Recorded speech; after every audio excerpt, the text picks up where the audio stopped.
Hi everybody, my name is Claudine Phillips with ClaudinePhillips.com, and I am going to be recapping the first session of the IF Gathering 2016. This is my third year to experience this amazing movement of women across the world inviting God into their space and asking Him, "What, Lord? What do you want from me?"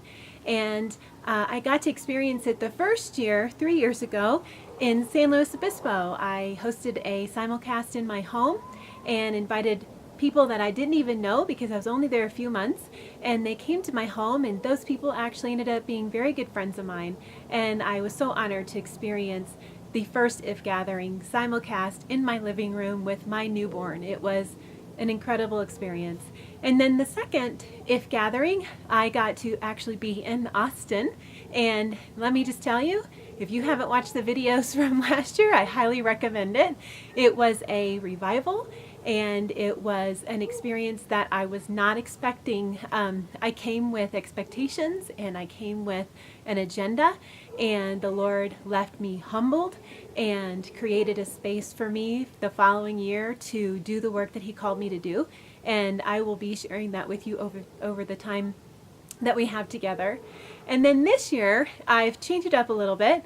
I am in Colorado, colorful Colorado, and I did the first session from my home, and tomorrow I'll be joining a group of gals down the hill because I'm up in Evergreen, which is a mountain community, and I'll be going down the hill to join a group of girls, and we'll be experiencing IF together, and I'm really looking forward to that. So the experience of having it from my home was actually quite spectacular because I could pause, I could take care of the kids, I could do what I needed to do, and it was lovely, and I will be sharing that with you right now. But I do want to say that if you do it out of your home, try not to have distractions such as children, because then you kind of stop, go, and it's such an emotional, authentic time to be with the Lord that if you can, try to create space that has no distractions. So the first speaker was Jo Saxton, and I love her. She really makes me very comfortable in my own skin. She has an ability to put you at ease. She's quite funny, and she's the sense of humor that is witty and just welcoming. And I enjoyed my time with her as she spoke about what God had laid on her heart. And the first thing she had mentioned was that IF's focus is what if we live like Jesus? So what if we live like Jesus? And then she went into the book of John and talked about how John focused on describing who Jesus was. Jesus was and is, was then and is to this day. Jesus is the Word, He is the light, and He came in the flesh. And we have experienced all of that in our life if we are willing to receive that. She also was able to extrapolate from the book of John how he described who Jesus is and His personality, and how He's a being of action and the way He moves in our life. And she also expressed how the reason for Jesus and the reason for God and why do we have Him in our life, and the purpose, and being able to give us what's right and wrong, and being able to understand order and have an understanding of how to live. Like, that's another reason why we have God. And she went on to say that in the end of the book, he was just saying there's just not enough words to describe God. And she invited us to think about who is our God, and who do we expect to show up for us over the weekend, and who do we need to show up for us over the weekend. Do we need a friend? Do we need someone to accept us? Do we need to feel like we belong? Do we want to feel wanted during this time, this weekend? Do we want to be known and heard? Do we need to experience His power? Are we looking for a miracle in our life right now? And do we need to experience His power in our lives? Do we need a healer this weekend? Are we dealing with some things, or the people that we love, are they dealing with something that we need to invite the healer in, and we need to see Him in action? Or is it that we need a truth teller, that justice needs to be served, and we need Him to step up and be in that space for us to speak the truth in life, not only in our life, but also maybe in others' lives that might be a hard relationship for you. But what she focused on was that he was our rescuer and still is to this day, and that sin separated us from him. And so he saw that, and he came down to earth in his flesh form so that he could die for us, so that there would no longer be that gap of sin, so that our sins could be forgiven, whether they were sins that we had no idea we were doing or that we chose to do. Those sins are washed away. Those sins that we were born with due to Adam and Eve, that's washed away because of his blood. He washed away our sins. And so we come to him fully expectant, knowing that we are rescued and naming what we want from him.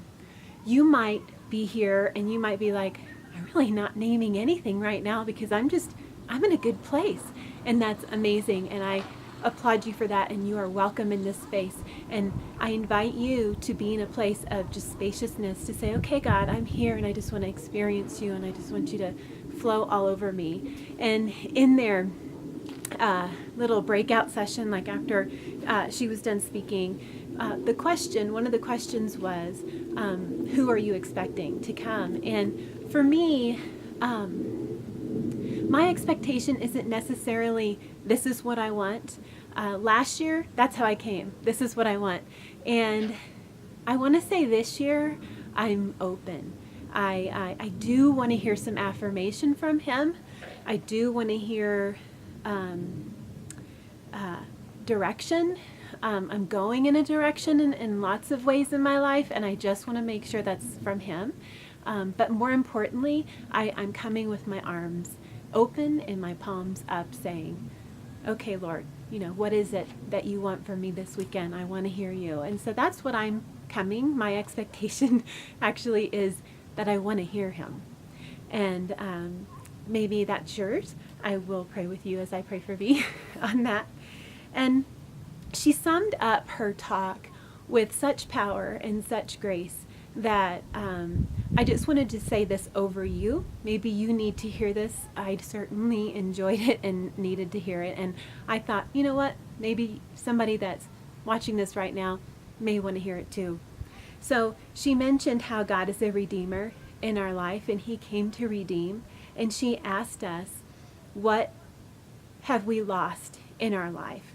What is it that someone may have taken from us, whether it's self-esteem or joy, or maybe we feel powerless right now? What has been taken from us? And so then we say, okay, Lord, you came to redeem me and I am redeemed, so you're going to redeem that for me. You're going to come and you're going to get that joy back. You're going to get that power back for me and you're going to give it to me. And we just have to believe it and we have to receive it. And she said that he sees us one way and we see ourselves in another. So if you see yourself abandoned, he sees you as adored. If you see shame in that mirror, he sees salvation. If you feel like you have just guilt that drips off of you for things maybe you've done in your life, he sees grace. If you feel wounded, he sees a warrior. If you feel broken, he sees a beloved. When you feel unloved, he says, honey, you are unforgettable. If you feel like a failure, he sees a new beginning. And if you feel wrecked, you are redeemed. And I want to leave that with you today, to know that this is a new beginning for you. Put everything behind, put it all away, and just create this space. Allow God to fill your soul with what he has for you today, right now, at this moment.